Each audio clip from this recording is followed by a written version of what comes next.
Hey guys, it's Chris with City Girl Homestead. Time for Fun Friday. I thought I'd do something a little bit different today because I got a lot to do. And I figured I might as well bring you guys along with me to do it. But I'm also going to do a list too.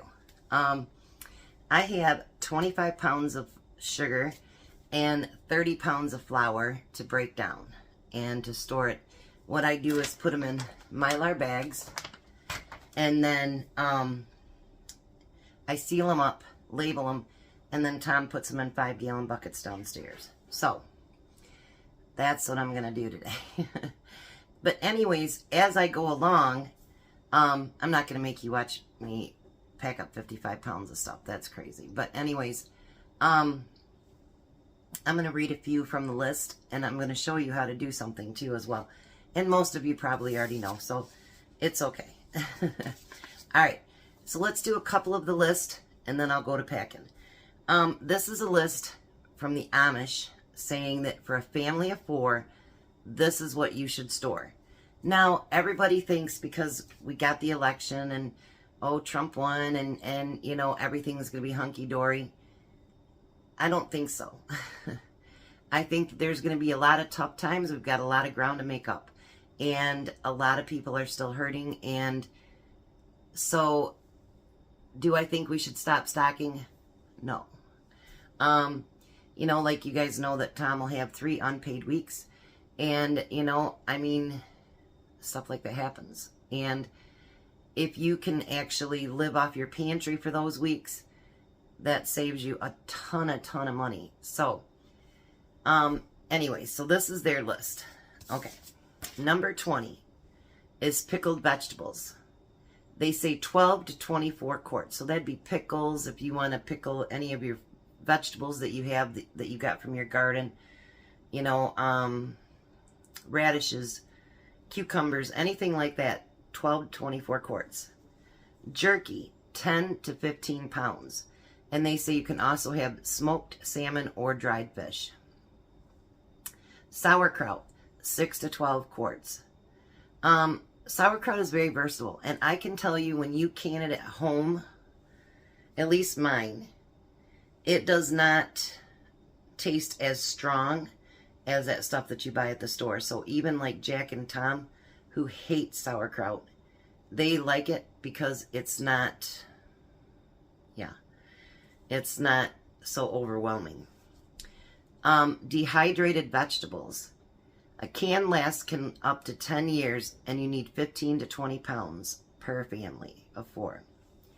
And then it says spices, 2 to 3 pounds of salt, etc. And, you know, like they say, you don't want to get tired of the food that you eat. A lot of that is spices. You can change a lot of things with spices, and since having this channel, I've learned that big time. So there's 5 of them. So I don't know if I can bring you down this far or not. And probably not. So let's just keep you up here. I'm telling you, I can never do. I did have a huge metal scoop, but I can't find it anywhere. I don't measure how much I put in each bag. I just don't. I just fill it till it's full. Now with sugar, you don't need to put any oxygen absorbers in there because you will make the sugar hard. And yes, you will have a mess on your floor afterwards. Promise.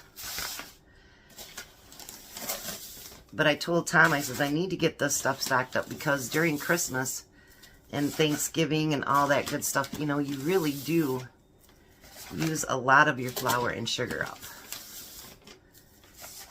And you want to keep that stocked up because if nothing else, you want to make sure that you can make a loaf of bread. You know, you can make something sweet. I know even if you're, you know, diabetic, you know, sometimes you just need that sweet thing to keep you going. I know my sugar sometimes drops way low. And even though I'm diabetic, my sugar will drop. And I need something right then and there because otherwise life is not good. And I was like that even before becoming diabetic. Now, I personally buy the ones that have the seal across here. And you can seal this on top if you want to. I normally don't. I do have a sealer. I've never used it. And then I flatten it up as much as I can. And then they usually have these labels that come with it. I put the labels on there. These ones are really small ones. I don't know why they do such small ones, but anyway. So I will put on there sugar and then the date. And you want to make sure you get as much of that air out of there as you possibly can. So there's one package of sugar. So let me get some more of these packed up, and then I'll be back. Okay, so I got 4 nice bags of sugar. I had to think what I did. And that will actually fit in one 5-gallon bucket. And then we have regular lids, and then we have the lids that spin. So the next thing I'm going to do is 30 pounds of flour. Now flour, I do put in an oxygen absorber. You don't have to, because you're getting all the oxygen out of it. It depends on how long you plan on storing it. Usually this amount, I'll have it all used up within a year, so I'm not too awfully worried about it. But I do put oxygen absorbers in it regardless. So usually when you buy a package, they come with the little stickers, but then they also come with oxygen absorbers. Now, once these hit air, they start to work. So what you want to do is you want to get them from one package to another and seal it as quick as you can. I know that sounds like a game, right? Funny. So I've already opened up my quart bag, and so it'll be ready. Then I'm going to take and open up my oxygen absorbers, and I'm going to pour them immediately in there. Some people store them in their jars. I find that for some reason it doesn't work for me in jars. If they start turning warm, that means you took too long. But there you go. They're sealed right back up in there, and they're able to use them. So when you're going to pull them out to use them, pull them out quick, get them in there, because they activate very, very quickly. All right, so let's do another few of these. Dried fruits, 10 to 15 pounds. And actually, you know, if you don't have a dehydrator, you can use your stove, your oven on the lowest setting. This new one does not have a dehydrate button. My old one did. My old one had a lot more fancy stuff on it. And, but you can also do it in the sun. You can hang them, all kinds of different ways to dry your fruit. But they say 10 to 15 pounds of that. Pasta can last for years if it's stored correctly. 8 to 10 years, it says. Rice as well. And you should have 50 pounds between the pasta and the rice. Powdered milk can last 20 years if you store it correctly. Powdered milk around here, especially during the holidays, doesn't last long because, you know, everybody likes the hot chocolate. So, yeah. Canned vegetables will last 10 to 20 years if stored right. Now, when they're talking about, and it says 100 to 150 of different mixed vegetables, what they're talking about stored right, you don't want it in a bright place where the sun's always coming in. You want it to be cool, dry, and dark. I don't mean pitch black, but you know what I mean, so that it's not so bright in there.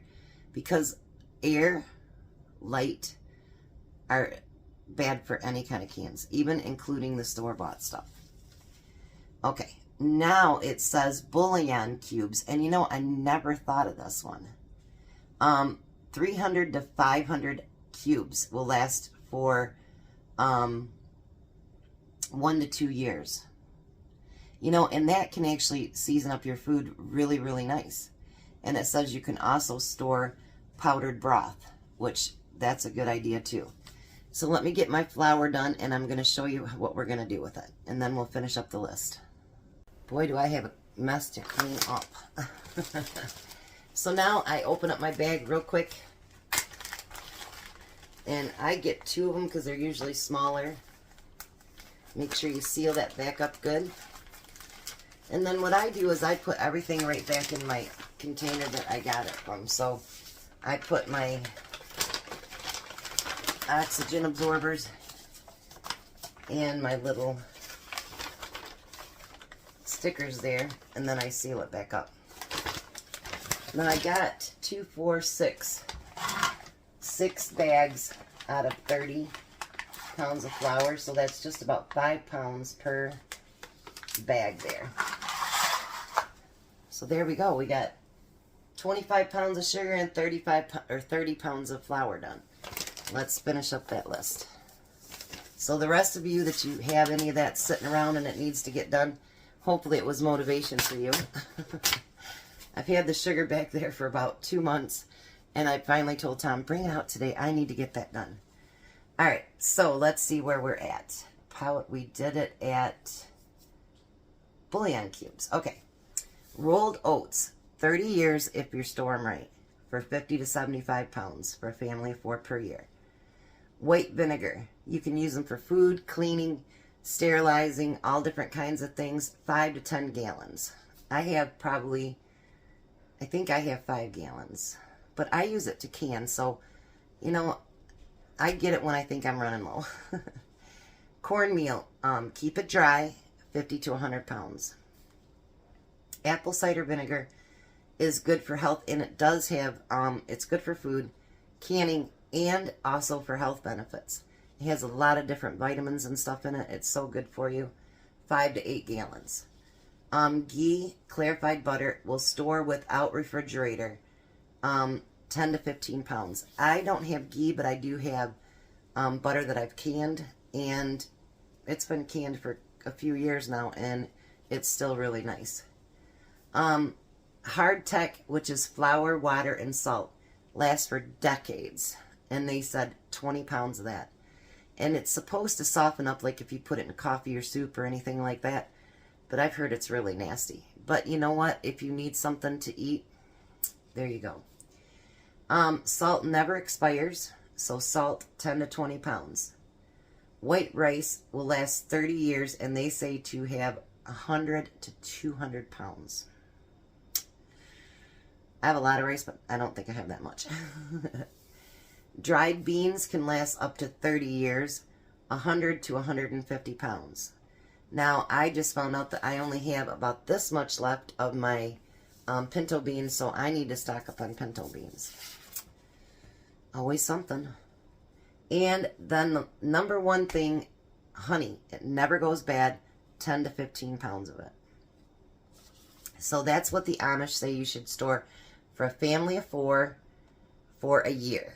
So I thought you guys might like that list. I think, honestly, since North Carolina, Florida, all that, it really has made it kick into me to want to make sure I store things better. Because it's not just for me. I mean, I live by the river, and if it flooded, we canceled our flood insurance, so that's not good. But, you know, it's never come up this far. It stops at Jack's driveway. But, you know, what if someone else needs help during that time, and I have food that I can help share with? You know, job loss, or job cut back in hours, or, you know, your health, whatever it happens to be. It's not all end of times crap. You know what I mean? It's like, could it get to that? Sure. And I want to make sure that my family's fed, and that means my grown children too. But you need to worry about every day. Well, don't worry, because worry is not healthy. But anyway, you need to be prepared for whatever it is. You know what I mean? Let's say you want to take a week's paid vacation or week's vacation and you can't afford it. But you go anyway, and you still need to eat. And the good thing about canned goods too, you know, that you cook yourself or do whatever, those are great to take with you. You know, you can put them in a box that, you know, so that you can keep them separated so you don't smash them or anything. But those are great meals. You know, like the sweet and sour chicken, whatever it happens to be. You know, you can put that, warm it up in a thing, and you guys, dinner's done. And it's so much cheaper than eating out. So, I hope you had fun with me on Friday, and I got some work done. Now, Tom will have lots of work when he gets home, because he's got to take everything home and put it in buckets. But that's how it works. I'll do the manual labor. He does the even more manual labor. So thank you for coming along with me. You guys have a blessed day. Be a blessing. I love you guys. You're great. You have a great day.